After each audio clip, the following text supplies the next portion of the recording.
যে কারোর উপর প্রয়োগ করতে পারেন। যে কোনো সোমবার দিন 10টা আঙুল থেকে 10টা নখ কাটবেন একটু একটু করে, এবং পায়ের 10টা নখ কেটে যে কোনো একটা মাটির পাত্রে রাখবেন। তারপর তাতে কর্পূর দিয়ে নখগুলিকে পুড়িয়ে ফেলবেন। সেই ছাই হয়ে যাওয়া নখগুলো একটা কাগজের মধ্যে রাখুন।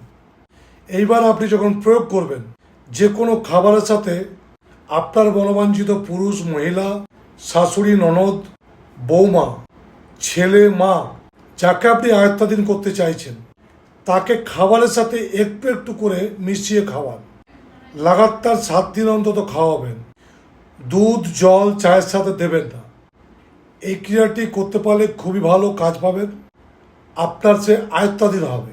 যদি ছেলে কথা শুনছিল না, স্বামী কথা শুনছিল না, তারা দেখবেন সবাই কথা শুনবে।